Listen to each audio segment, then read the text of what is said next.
Bonjour tout le monde. Hier soir, après l'attentat en Allemagne, j'avais vu quelques posts enflammés qui accusaient les musulmans de tous les maux de la terre encore une fois. Alors j'ai senti le besoin de faire une analyse pour expliquer que 100% des attentats terroristes sont menés ou bien assistés par les services de renseignement locaux et internationaux dans l'objectif de manipuler l'opinion publique et justifier des choses qui en temps normal sont injustifiables.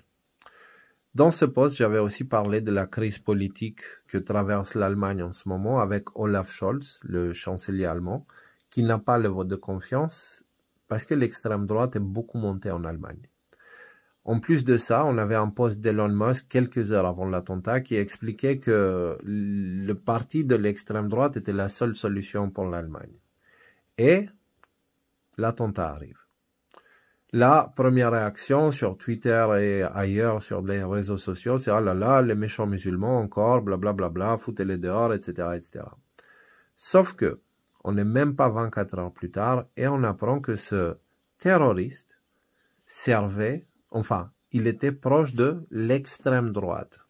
Alors, c'est ce que disent les médias mainstream. Hein. Alors, pourquoi ils disent ça? Ils disent ça parce que l'extrême droite est en train de monter en Allemagne et ils veulent pousser les gens loin de l'extrême droite et montrer, oh là là, regardez comment ils sont méchants, ils peuvent même faire des attentats. Okay?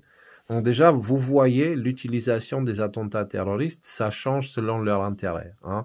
Jusqu'à là, c'était les méchants musulmans, maintenant c'est l'extrême droite. Deuxièmement, si vous regardez du côté des réseaux sociaux de ce terroriste, ce mec-là, il est woke. Il est pro-LGBTQ++, minus, je sais pas quoi.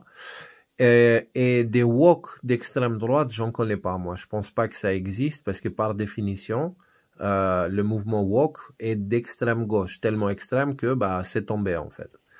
Et du coup, il y a un truc qui va pas dans le narratif là. Autre chose, ce terroriste est un sympathisant d'Israël et de Netanyahou. Et il va jusqu'à écrire dans les réseaux sociaux qu'un jour les musulmans devraient demander pardon pour tout ce que Mahomet a fait aux juifs et tout ça, blablabla. Quelque chose dans l'esprit, hein. Je me rappelle pas exactement au mot près, mais voilà, vous avez l'idée. Et donc du coup, les médias mainstream essaient de le faire passer pour quelqu'un d'extrême droite, alors que de l'autre côté, clairement, pas seulement il n'est pas d'extrême droite, mais le mec il est tombé derrière l'extrême gauche en fait. Et en plus de ça, on trouve les traces des services de renseignement occidentaux européens parce que ce même mec, il a été utilisé par la BBC pour diaboliser l'Arabie Saoudite et les musulmans dans le passé. Donc, finalement, avec le recul, que pensez-vous de toute cette histoire-là? Que pouvons-nous conclure de tout ça? Parce que là, clairement, cet attentat, il est un peu différent des autres. Il n'a absolument aucun sens. Et personnellement, je trouve que c'est un mouvement désespéré de ceux qui tirent les ficelles et qui voient leurs ficelles en train d'être coupées une par une. Qu'est-ce que vous pensez, vous?